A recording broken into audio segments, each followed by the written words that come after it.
Ang hirap talaga kumita ng pera, tiyaga-tiyaga lang. Yan. Ay madam, pera po ng walis tsaka ng tambo. Sige, kami na magwawalis. Hindi kami na po. Okay lang. Okay na.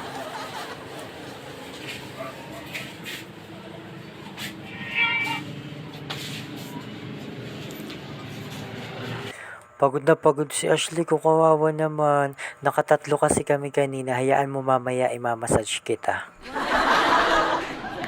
Okay na.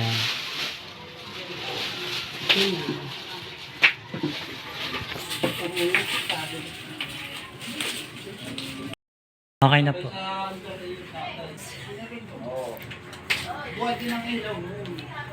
mag-aakit muna akong binuli. Hindi ba tayo kaka? Wala pa, hindi pa rin ako. Sige, okay. Okay.